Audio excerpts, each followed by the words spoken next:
வேலன் சீரியல்ல இப்போ ஒரு அட்டகாசமான அருமையான எபிசோட் வந்திருக்குன்னே சொல்லலாம். மிஸ் பண்ணாம ஃபுல்லோடையும் கேளுங்க. விசிஎம் சுத்தமாக போக மாட்டேது. பார்க்குறலாம் லைக் பண்ணிட்டு பார்த்தீங்கன்னா எனக்கு கொஞ்சம் பேச வந்து முட்டிட்டா இருக்கும். நம்ம வேலன் மாட்டுக்கு வந்து காப்பு காட்டலான்னு முடிவு பண்ணிடுறாங்க. நம்ம வள்ளிக்கு அப்பன்னு பார்த்து இதெல்லாம் சரிப்பட்டு வராதுப்பா அப்படின்னு சொல்லி வேதனாகி எவ்வளவோ வாட்டி தடுத்து பார்க்குறாங்க. அதெல்லாம் இல்லை, இது எல்லாம் சரி வருங்கிற மாதிரி சொன்னோன்னா காப்பு கட்டுறதுக்காக கிட்டக்க வந்து வந்துடுறாங்க.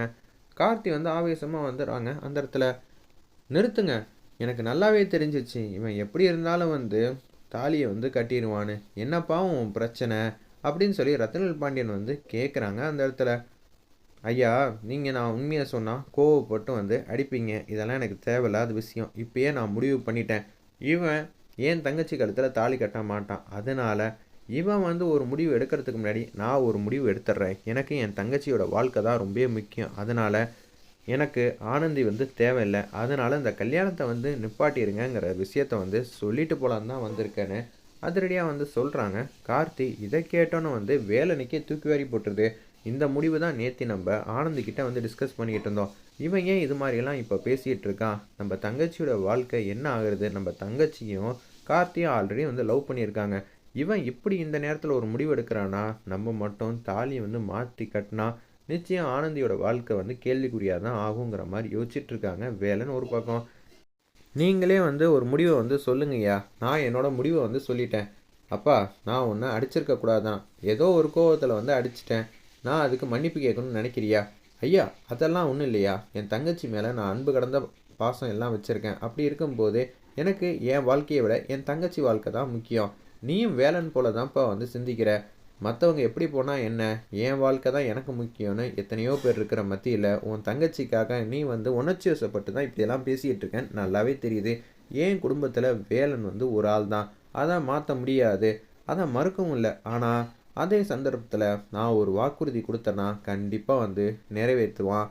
உங்கள் கல்யாணம் முடிஞ்சதுக்கு அப்புறமேட்டுக்கே என் பொண்ணுக்கு கல்யாணம் வந்து வச்சுக்கிறேன், போதுமா அப்படின்னு சொல்லிடுறாங்க. அந்த இடத்துல ஐயா, அப்படியெல்லாம் ஒன்றும் இல்லையா, நீங்கள் வாக்குறுதி கொடுத்தாலே போதுங்கிற மாதிரி தான் சொல்லிகிட்டு இருக்காங்க. கார்த்திக், கவலைப்படாதப்பா. இன்னொரு வாட்டி இந்த சபையில் இருக்கிற எல்லாரும் முன்னாடி சொல்கிறேன், ரேணுகா காலத்தில் தான் நம்ம வேலன் வந்து தாலி கட்டுவாங்கிற மாதிரி வாக்குறுதி வந்து கொடுக்குறாங்க. இது எல்லாத்துக்குமே காரணம் வந்து வேதநாயகி தான். வேதநாயகி வந்து கார்த்திக் வந்து ஃபோன் அடிக்கிறாங்க. உன் தங்கச்சி கழுத்தில் கண்டிப்பாக சொல்கிறேன் வேலன் வந்து தாலி கட்ட மாட்டான், நீ என்ன பண்ணுறனா அப்படின்னு சொல்லி வேதநாயகி வந்து கார்த்திக்கிட்ட வந்து ஃபோன் அடித்து பேசி இது மாதிரி திட்டம் போட்டு கொடுத்துருக்காங்க.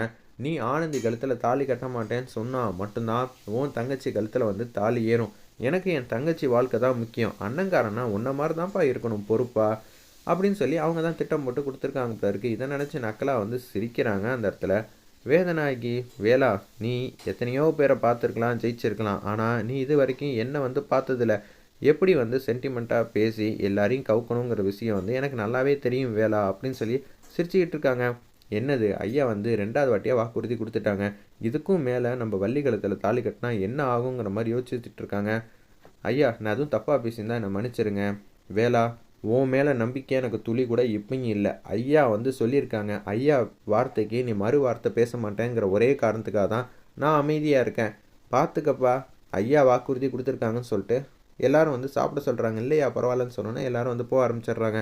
வேலா, என்னடா ஒன்றை பார்த்து சந்தேகப்பட்டு இருக்கான். அவன் தங்கச்சி மேலே அன்பு பாசம் நீ எப்படி வச்சிருக்கியோ அதே மாதிரி தான் அவனும் இருக்கான் போல இருக்கு.